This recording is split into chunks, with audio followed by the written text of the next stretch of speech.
네, 앞에 봐주십시오. 예, 예.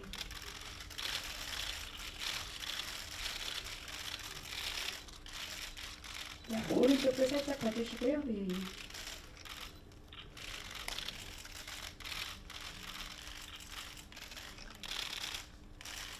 그렇게 하겠습니다. 끝까지 잘해주셔서 감사합니다. 고맙습니다.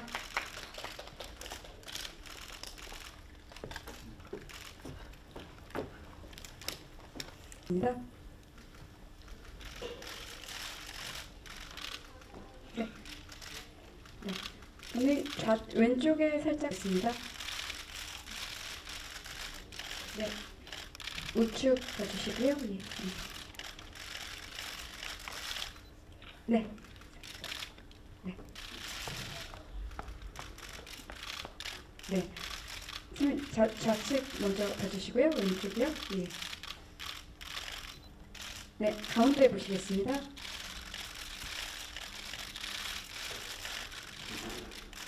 네.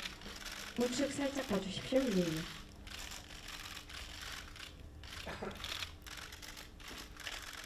네네. 인출 배우님.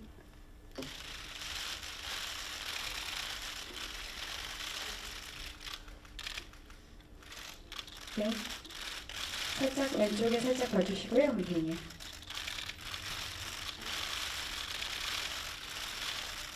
네. 가운데 봐주시고요. 예. 네. 오른쪽 좀 봐주시고요. 왜. 죄송합니다. 네. 네, 오른쪽 봐주십시오. 예. 네. 네. 다음 이준혁 배우님 스트 드레서십니다. 저만 이렇게 입고 왔어요. 이런 건줄 알았어요. 제일 미남이시니까요. 예, 왼쪽 봐주시고요. 예. 네, 가운데 집중적으로 봐주십시오. 네, 오른쪽 살짝 봐주십시오. 예. 네, 그러면 네, 가운데 봐주십시오. 네. 예, 바로 괜찮아지셨네요. 예. 네.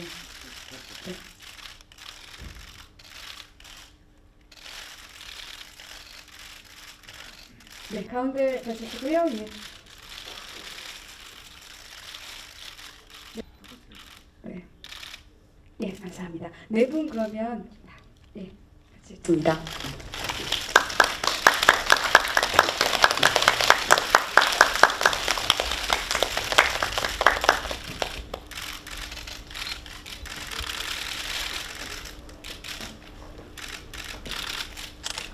뱃사랑을 향한 한 남자의 지고지순한 스토킹멜로 나올 휴가는요, 지난해 부산영화제 됐습니다.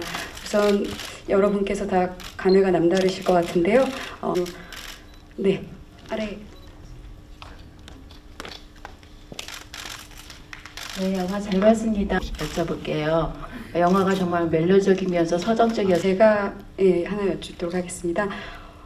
공통적으로 좀 여쭙고 싶은 게 있는데요. 감독님도 감독과 배우로 이제 이번 작품을 하셨는데 감독 조재는 현장에서 어땠는지 궁금하고요. 그리고 조재현 감독님께 출연 안 하셔도 되는데 이렇게 약간의 재미를 주기 위한 것인지 되게 분량이 짧더라고요. 일단 그냥 질문 드릴게요. 그 장롱 속에 숨어 계실 때 이제 마지막에 좀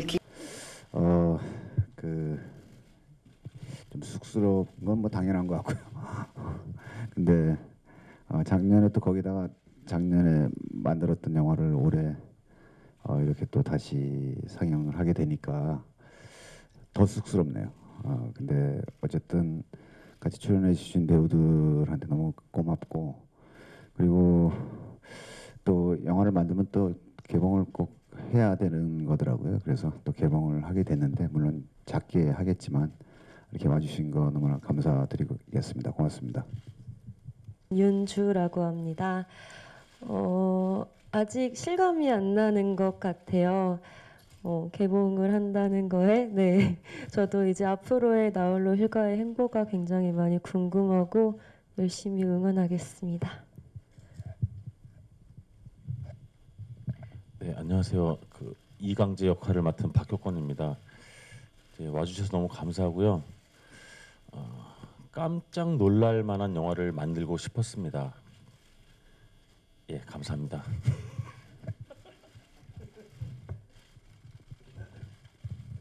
예, 안녕하세요. 이번 영화에서 영찬 역할 맡은 이준혁입니다.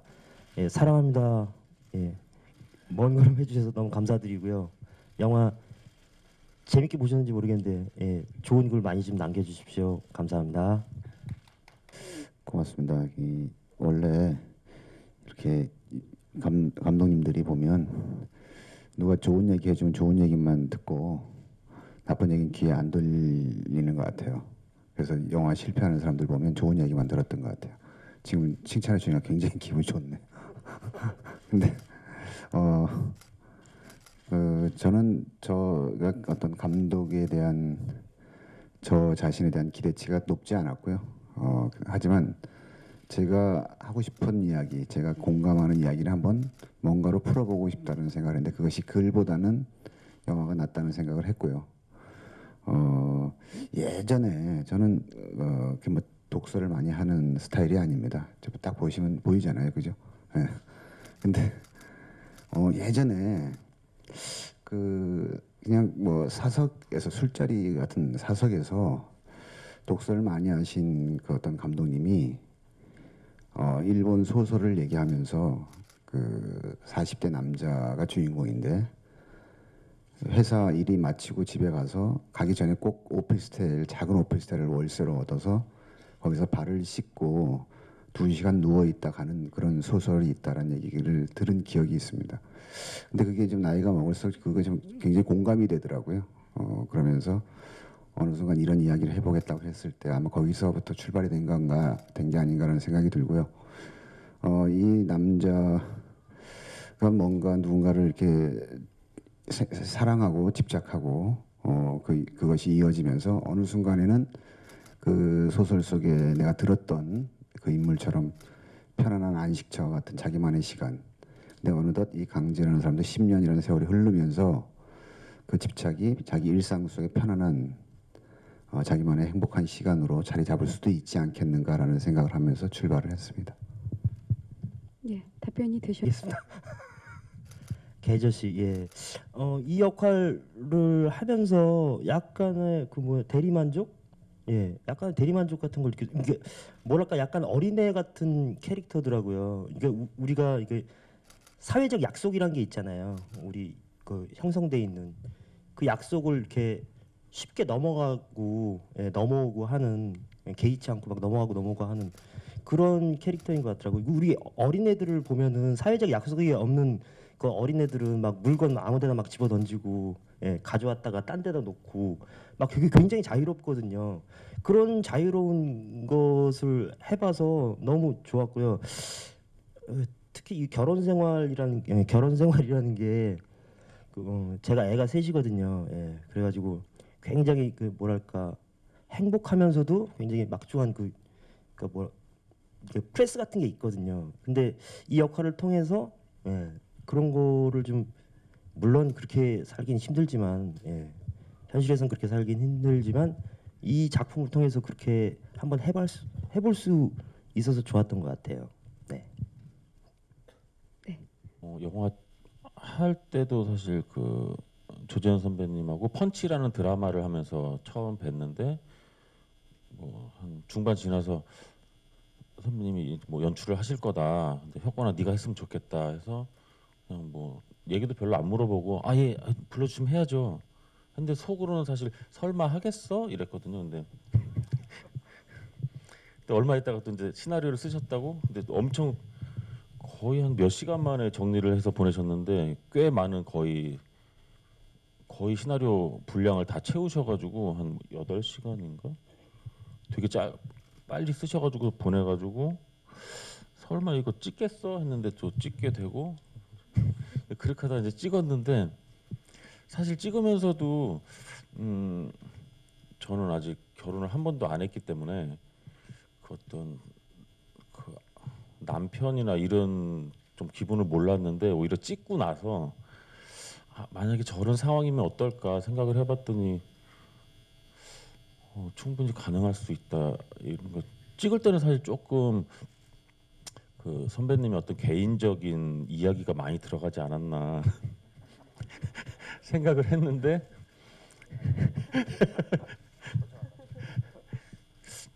찍고 나서 생각해 보니까 그 어떤 뭐 사실 뭐 집착도 사랑의 한 가지에서 나오는 거니까 그럴 수도 있겠구나라는 생각이 오히려 찍고 나서 많이 좀 공감이 되는 부분이 있었습니다.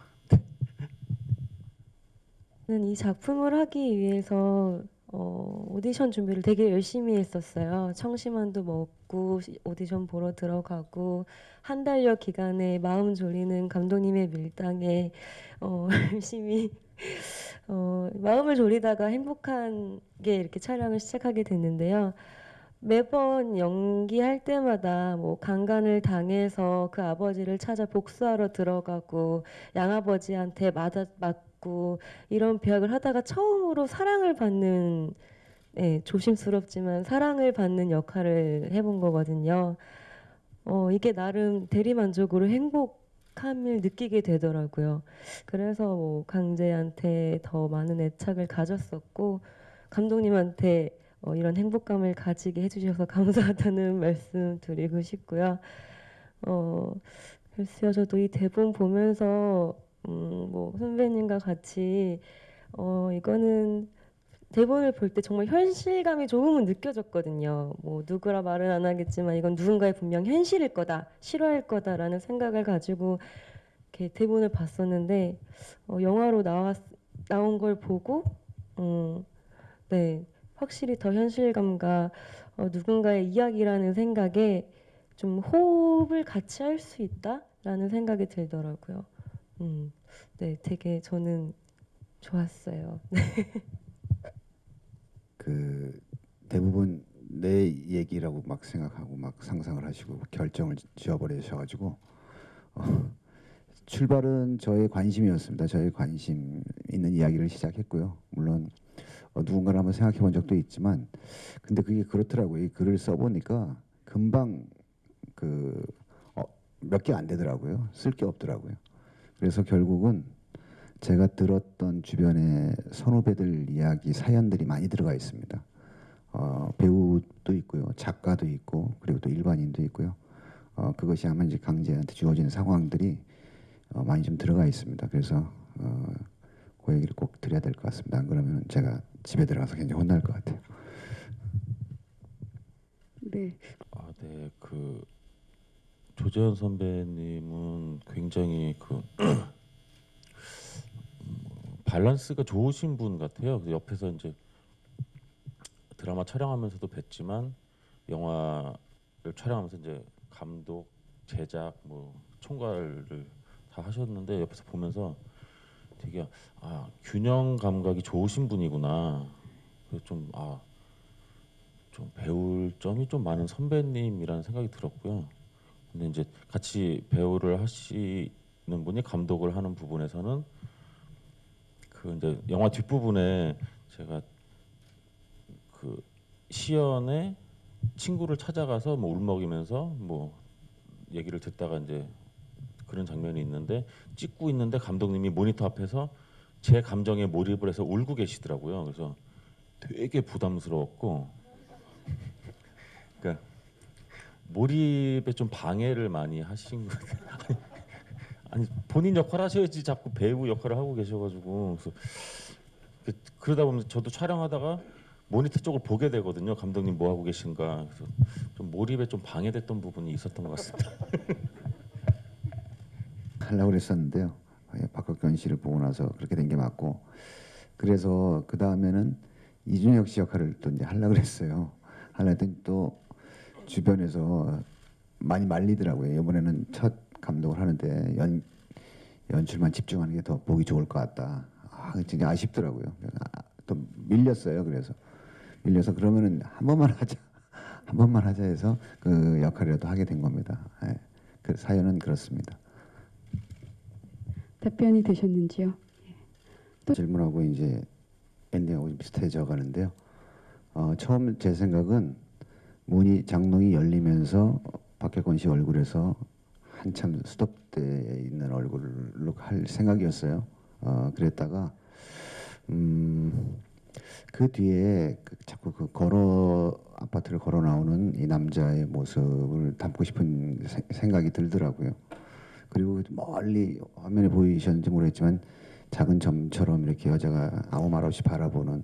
근데 실제로 저는 이게 어떤 기존의 어떤 영화, 상업 영화 아니면은 기존의 작가주의 영화 그런 거에 얽매이고 싶지 않았고요. 그냥 제가 하고 싶은 대로 실제로 저 같으면은 그렇게 문을 열었을 때 서로 아무 말을 못할 거라는 생각이 들었고 아무 말 없이 그냥 조용히 나왔을 거라는 생각이 들었어요. 거기서 뭔가 사건을 만들고 더 크게 폭발시키고 그런 거가 제 마음속에는 없었어요. 예, 그래서 첫 번째 질문하고 마지막 질문에 답변을 이렇게 하겠습니다. 했을 때 네, 윤주라면 당연히 팔팔 뛰면서 경찰을 부르고 난리가 났었겠죠. 하지만 시연이었으니까 강제의 모습이 분명히 말짱한 모습이 아닐 거예요.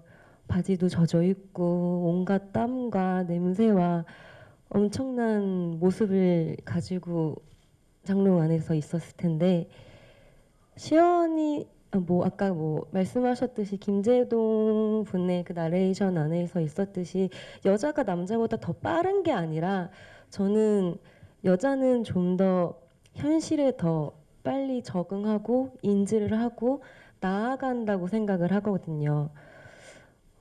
그 시절에 근데 저는 강제를 굉장히 사랑을 했었고 하지만 현실을 인지를 했고 그걸 받아들이고 강제를 떠났고 그럼에도 불구하고 제 안에 강제는 애틋한 사랑으로 남아있는 존재였거든요. 그런 존재가 그 장롱 안에서 그런 몰골로 있다면 되게 많이 짠했을 것 같아요. 그리고 그가 나를 아직도 잊지 않았다는 거라는 사실에 조금은 감동과 더 아픈 마음 아픈 그런 걸 느꼈을 것 같아서 강제를 그렇게 보내주지 않았을까라는 생각을 합니다. 그리고 그 2년 후가 들어간 거는 저는 그 질문이었잖아요, 그죠? 그거는 그리고 나서 사진도 취미 생활 안 하고 다 잊은 것 같은데도 역시 그 기억은 가슴 깊게 박혀 있는 기억은 여전히 남아 있다라는 것을 보여주고 싶었고요. 그래서 버스 안에서 그 여자가 이렇게 지나가는 장면을 넣은 건데요. 근데 그걸 넣게 된 계기가 영화를 시나리오를 쓸 마지막 무렵에 제 아침에 그게 실제로 저희 동네에서 찍었어요. 제가 느꼈던 그 장소에서 버스를 타고 가는데 그 버스에 어떤 여자가 모르는 여자가 옆모습이 굉장히 이뻐요. 그래서 제가 제 매니저한테 야, 저분 이쁘지 않냐? 이쁘지 않냐? 그랬더니 매니저가 누구요? 누구 자꾸 앞을 보는 거예요. 그래서 버스가 떠났어요. 그래서 내가 야, 저기 봐봐. 저기 하다 제가 실제로 꼬꾸라질 뻔했거든요. 그래서 야, 이렇게 꼬꾸라지면은 이 사람은 뒤집어진 채로 세상을 바라보는 그 모습이 뒤집어진 세상을 한번 화면에 넣고 싶었어요. 그 풍경을 넣고 싶었어요. 자기는 못 뒤집지만 자기가 지금 거꾸로 누워 보니까 뒤집혀서 쭉 흘러가는 그 모습을 마지막에 넣고 싶었습니다. 네, 답변이 되셨네요. 이런. 예, 죄송합니다. 예, 제가 선배님 맞으세요. 나이 차는 많이 안 나시면서 분명히 선배님이시고 선배님이랑은 그렇게 화면상에서는 많이 안 만났지만 육룡이 나르샤 때부터 이렇게 계속 해와서 너무 편했고요. 네, 촬영하기가 너무 편했고. 그러니까 한 가지 좀 불만이 있다면 아직도 존대를 안 놓으셔가지고 저를 좀 이렇게 좀 막 대해주셨으면 좋겠는데 그게 조금 아쉬운데 너무 즐거웠어요. 예, 하는 동안. 그리고 너무 이렇게 화면에서는 어떻게 비춰질지 모르겠지만 혁권 선배님의 그 생활이 굉장히 퓨어하세요. 예. 그래가지고 그런 부분들이 참 좋은 것 같더라고요. 예. 네, 이쯤에서 그러면 저는 그 준혁 씨 보면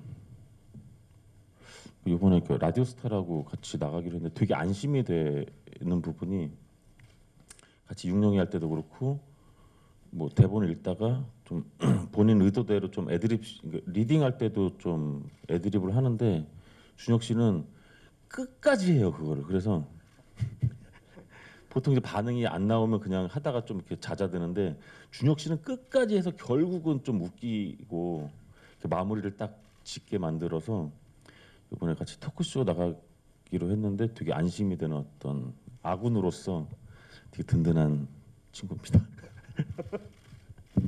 예, 제가 너무 궁금한 걸 힘들었던가요? 있죠. 감독님께서 소리를 굉장히 민감하시더라고요. 배드신을 찍기 전부터 핸드폰으로 이렇게 녹음을 해오셔가지고 이 소리야. 이렇게 하는 거야. 이런 게 참 이러시면서 많은 연습을 시켜주셨어요. 그래서 자기 전에 들으면서 자기도 하고 그래서 그 현장에서도 굉장히 그 소리에 감독님이 원하는 그 소리를 찾기 위해 해내기 위해 하는 게 조금 힘들었는데 되게 재미있었어요. 나왔는지 모르겠는데 자꾸 제가 이상한 놈처럼 비춰지. 소리 별로 안 좋아해요. 난 참 큰일 났네. 리허설 한번 했었어야 되는데. 그게 아니고요. 영화 보면 그렇잖아요. 벽에서 들리고 그런 장면이 많잖아요. 그러니까 어떻게 해요? 소리를 질러야지 들릴 거 아닙니까? 그죠? 답답합니다. 네. 소리를 좋아하는 게 이상한 거. 먼저 준혁 씨는 저 이제 원래 알던 친구입니다. 제 연극할 때도 알던 친구고 그리고 제 친구이자 감독인 전규환 감독의 두 번째 작품 애니멀 타운에 연극 배우 중에 이런 캐릭터가 없냐 해서 제가 2명도 아니고 딱 한 명을 소개시켜준 게 이준혁 배우입니다. 그래서 정확하게 어떤 배우라는 걸 알고 있었는데 이제 그때 좀 뚱뚱하다는 생각을 했었어요. 그때 사실 뚱뚱했었고 근데 김선달 리딩을 하는데 너무 말라갖고 온 거예요. 그래서 말라서 옷도 백바지를 입고 하얀 구두를 신고 이렇게 왔어요. 마치 내가 생각했던 그 영찬 같은 인물 모습으로 나타나서 깜짝 놀라고 전 리딩 안 하고 계속 이준혁 씨만 쳐다보고 있었던 것 같아요. 그래서 내가 그날 같이 이런 거 있는데 한번 해볼래라고 제안했었는데 너무 잘했고 체감 딱 씬은 4번 나오는데 굉장히 많아요 대사가. 근데 그거를 본인이 다시 또 정리해서 만들어서 더 재밌게 해오고 해서 더 잘 됐던 것 같고요. 박혁건 씨는 제가 같은 연기자지만 깜짝 놀랐던 일이 한 2번 있었던 것 같아요. 한 번은 엉덩이를 이렇게 까고 근데 엉덩이 까는 걸 좀 싫어해요. 이유는 잘 모르겠어요. 까고 이렇게 쭈구리가 우는 게 있잖아요. 거기 콘도에서 벽에서 소리 듣다가 그래서 껌껌하고 풀샷이고 엉덩이만 살 보이고 얼굴도 형체만 보이는데 끽끽 울었으면 좋겠다 했더니 안 울어요. 아이 꼬장인가? 왜 안 울지? 그랬어요. 잠깐만요. 눈물이 안 나와서 그러는구나. 이렇게 눈물이 나와서 소리를 내고 싶은 그 배우의 마음을 알 것 같아서 근데 또 안 울어요. 그러더니 왜 안 울지? 했더니 눈물은 나오는데 소리가 안 나온대요. 그거 보고 야, 내 후배 배우지만 저런 어떤 정말 진실하게 연기에 접근하는 모습을 보고 깜짝 놀랐던 장면이 있었습니다. 그리고 아까 말씀드렸던 어떤 여배우 윤주 씨 언니 같이 사는 룸메이트 언니랑 둘이 만나서 하는 거를 사실 추가로 촬영 중간에 좀 뭔가 빈 것 같아서 하루 전날 제가 다시 그 씬을 써서 그 다음날 아침에 줬어요. 그 대사가 좀 꽤 많거든요. 그거를 아까 내 모니터 앞에서 울었다고 하는 그랬는데 그건 약간 그렇고요. 뻥이고 좀 멀리 떨어져 있었어요. 근데 그 장면도 너무 잘 제가 생각했던 것보다 더 잘 깊이 공감해서 마음속에서 나왔던 눈물 같아서 너무 좋았던 것 같아요. 그리고 윤주 씨는 처음 시작부터 좀 마음고생을 좀 했는데 왜냐면 제가 뭐 오디션을 봐본 사람이지 오디션을 제가 보게 하고 내 앞에 내가 고르는 거를 한 번도 해본 적이 없잖아요. 근데 오디션을 보러 왔던 여배우 중에 첫 번째로 왔던 사람이에요. 근데 사람이 그렇잖아요. 1번은 아무리 좋아도 100점을 안 주잖아요. 1번은 한 80점 주잖아요. 혹시 더 높은 점수가 있을까 봐. 그러고 나서 그 이후로 한 50명을 본 것 같아요. 근데 아무리 봐도 처음에 내가 너무 처분받다라는 것 때문에 점수를 작게 준 거 아닌가라는 생각을 항상 해왔었거든요. 근데 그 기간도 잘 기다려줬던 것 같고 다른 배우들은 아니면 아니라고 통보를 해줬는데 윤주 씨는 쉽게 아니라는 통보를 못 해줬던 것 같아요. 우리 제작진에서. 그래서 잘 기간을 버텨왔고 촬영하는 내내 아무래도 박혜권 씨나 우리 영찬 제가 이제 요즘 이상희직 하고 있어가지고요. 이준혁 씨. 이준혁 씨가 좀 많이 바쁘잖아요. 근데 훨씬 올인할 수 있었고요. 그래서 이 역할에 대해서 굉장히 제일 많이 몰입을 한 상태에서 촬영 임해줘서 너무 고맙게 생각하고 있습니다. 하다가 난 미안해서 못하겠더라고요. 근데 다행히 조연출했던 친구가 전작에서 같이 만난 경험이 있어서 나는 미안해서 연락을 못하겠다. 네가 한번 해봐라 해서 했는데 흔쾌히 해주셨고 나머지 분들은 제가 다 잘 지내고 자주 만나는 사람들이라 안 하면 안 됩니다. 제가 그동안 사준 술값이 많기 때문에 좀 더 해도 됩니다. 네, 죄송합니다. 아닙니다. 사랑합니다. 예, 한가위 추석 맞으셔서 이게 뭐 다른 좋은 영화들도 많이 있겠지만 우리 영화 꼭 좀 보러 와주시고요. 예, 이게 보니까 현실이란 이렇게 공이 있으면 그걸 딱 쪼개서 이렇게 열어보는 것 같은 느낌이 들었거든요. 예, 그래서 현실에서 약간 벗어나서 우리가 살고 있는 이 현실을 바라볼 수 있는 그런 지점이 있어서 좋은 것 같아요. 예, 그런 지점을 같이 한번 좀 느껴봐 주셨으면 감사하겠습니다. 감사합니다.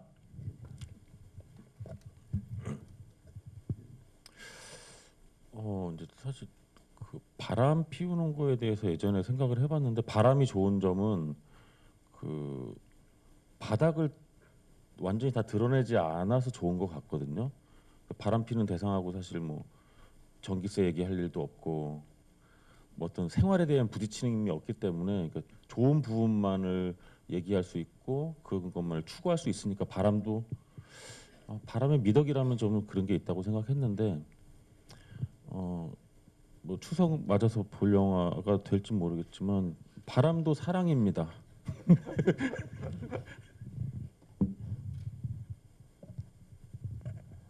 일단 차분한 마음으로 이 영화를 봐주셨으면 좋겠고요. 영화의 안에 나오듯이 그냥 이 영화는 한 마디, 한 문장, 세 문장으로 표현할 수 있을 것 같아요. 그냥 고맙습니다, 미안합니다, 사랑합니다. 네. 좀 쉽지 않은 것 같습니다. 이렇게 뭐 저뿐만이 아니고 작은 예산으로 이렇게 영화를 하는 사람들이 기자분들과도 만나고 그리고 개봉을 하고 하는 것들이 아시는 것처럼 정말 쉽지가 않고요. 그럼에도 불구하고 저 같은 경우는 많이 혜택받은 케이스죠. 예, 많은 동료 배우들도 도와줬고 또 오늘도 이렇게 많이 부산영화제 오늘 발표가 있음에도 불구하고 이렇게 많이 와주신 것은 전 많은 혜택을 받고 있다는 생각이 들고요. 또 이번에 또 깜짝 놀란 게 전 처음 알았는데 1년에 몇천 편이 개봉을 하고 있다 그러더라고요. 우리나라에. 그러니까 정말 작게 개봉하는 영화들이 너무 많은 거죠. 그거에 비하면 또 저희는 좀 행복한 것 같고요. 추석과 그런 거 관계없이 조금이라도 조금 이런 다양한 소재의 영화를 볼 수 있는 여유가 저는 전폭적으로 획기적으로 늘 거는 기대하지 않고요. 조금씩 늘어가는 그런 분위기가 됐으면 하는 생각은 항상 갖고 있습니다. 네.